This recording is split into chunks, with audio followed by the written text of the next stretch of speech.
Say hello, I'm Lindsay Baldessano from Dracowolf, and we do witchy jewelry and decor.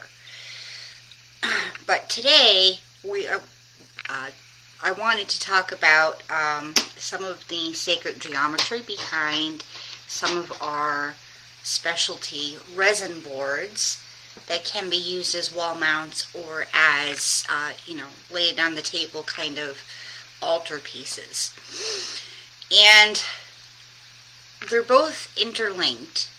So we have one video to describe the sacred geometry behind these boards and the meaning behind it. No matter which board you get, whether you get the Metatrons cube with the platonic solids board, or whether you are getting the flower of life board. So to begin the whole talk, we have to talk about this pattern called the flower of life, because within the flower of life is contained a whole bunch of different symbols and layers of meaning, including the Metatron's cube and the platonic solids. So, here is an example of the flower of life.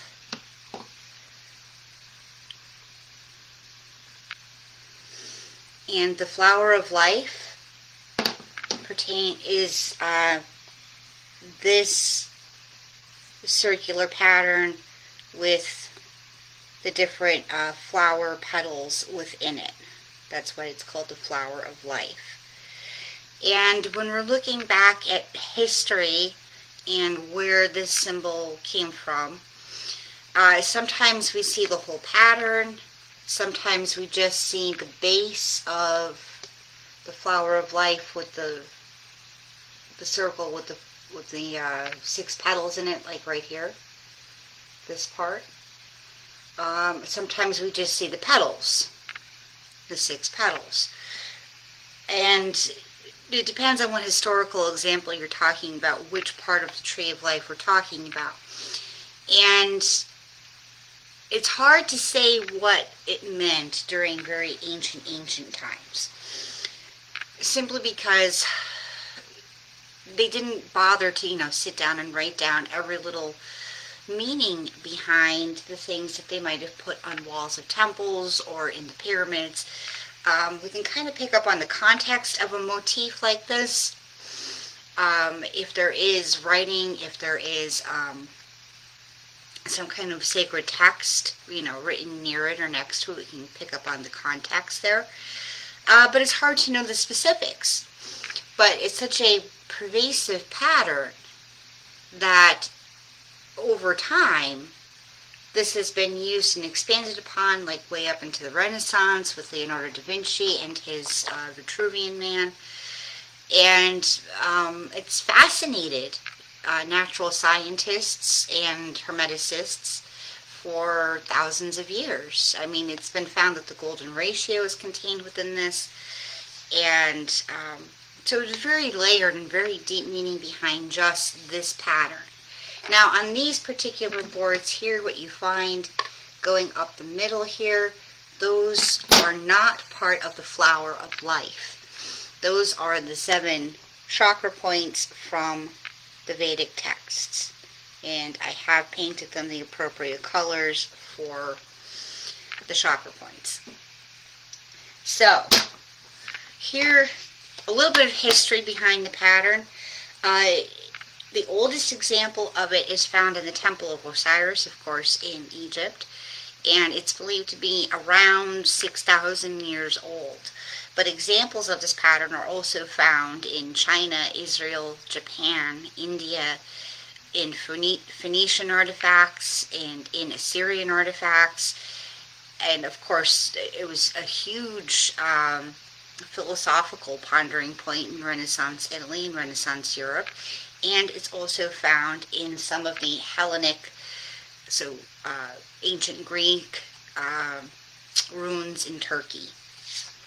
So it is very much from Egypt and the Middle East and the Far East, and it has migrated up into Europe and up into chemical texts, up into the Renaissance painters, and it's made its way into our consciousness over thousands of years. So now we're going to talk a little bit about how people believe this is like such a sacred and multi-layered meaning. So we're going to piece this apart into much smaller symbols and see how it developed. So, of course, this smacks of Christian context or maybe even Hebrew context. So we're going to take it for what it is. But day 1, of course, is just the main circle, and these are the days of creation. Day 6 and day 7 are addressed on a little different, or day 6 is addressed in something, but day 7 is taken to be a day of rest. So there's no associated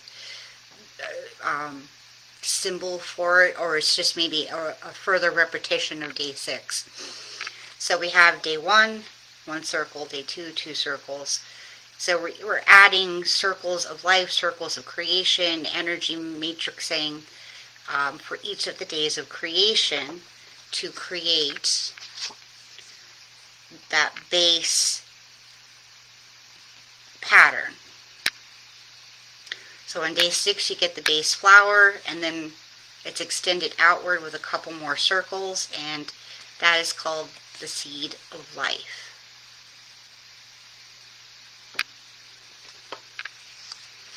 And from the seed of life, if you trace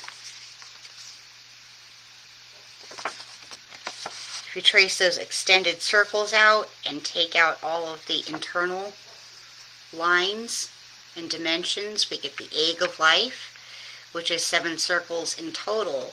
And 7 is a very sacred number. So there are 7 cells in the base embryo, 7 levels of heaven. 7 is just a huge number. You can attribute a lot of meaning of that to just these 7 circles.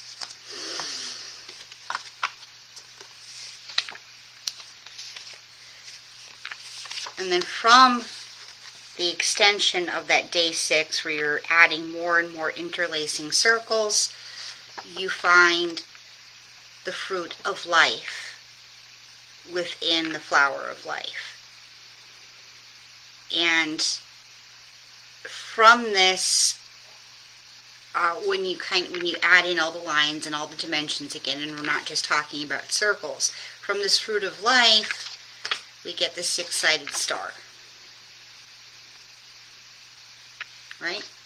So we have, everything's backwards here. 1 triangle pyramid,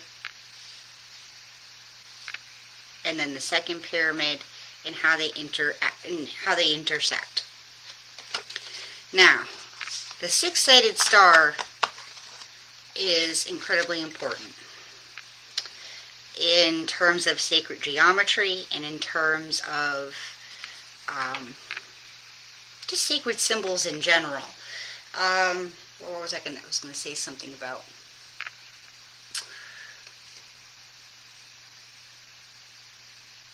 Oh, well, sacred geometry just is the idea that how creation happened, the forces of creation, and design, or intelligent design, is reflected through mathematics and through geometry in our physical world. So we're talking about, like, the code of God, in a sense, or the code of the divine, the code of even the void, is all these repeating concepts that we're attributing to this one symbol. Not this one symbol, but the entire flower of life, and then its components mean different things. So once we hit the level of dimensionality behind the 6-sided star, or the Star of David, or Merkaba, we are able to find these shapes within it. So these are the Platonic solids. So Plato, the ancient Greek philosopher, took these shapes and attributed them to the 5 elements in this world. So the 5 elements, like you're calling at least five, or at least four of these elements, perhaps five, perhaps more, into any of your sacred circles or into your altar or your spell work. So the cube represents earth, the octahedron air, the tetrahedron fire, which is a pyramid, the dodecahedron spirit or aether, and the isosceles, like isosceles, represents water. And funny enough, the geeks of this world have taken most of these shapes and turned them into dice for gaming. So we have like your 12, your 8-sided die, your 12-sided die, your 20-sided die, your 4D, and of course your regular 6-sided dice. All right. So taken together, the six-sided star and the platonic solids are kind of like this representation of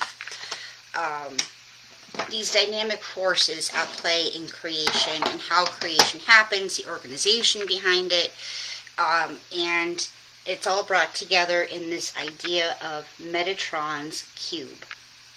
Now, I'm sure there's a cube involved somewhere in here, and I'm not sure if they're referring to the Earth cube of the platonic solids or not. But, because there's only so far you can go. But Metatron is the word of God. It is an angelic force or being. It is the vibration of creation. And it is said that Metatron's cube is used to control and use the energy flow of creation between the heavens and the earth. So it's a balancing aspect. It's a providing the vital circuit for the spark of life kind of concept. Of course, you'll find the six-sided star. You'll also find references to the Vitruvian Man, Leonardo da Vinci, the man with the multiple arms and the multiple legs, the sign of perfection, because there's the golden ratio within that. This is all coming from the six-sided star basic shape here in sacred geometry. And in history, in Hermetic history, in high magic history, the cube of Metatron has also been used as a containment circle in high magic. So it's been traced onto floors and used to help seal and bless and cleanse the space for doing all kinds of spirit work and high magic, and work that involves the very tangible invocation of divine spirits. And we're not going to make any judgment call on whether, history deems some of those spirits as demonic or not, because that is a whole other story of, demonization of spirits as they fell out of popularity in conquering cultures. But the last shape to point out here within the flower of life main pattern is that of the tree of life. And this is this is not to scale, so you're connecting the dots between the patterns, of course. But the tree of life of the Kabbalah is also found within the flower of life. And maybe it would help if I actually, there we go, try to hold it upright more.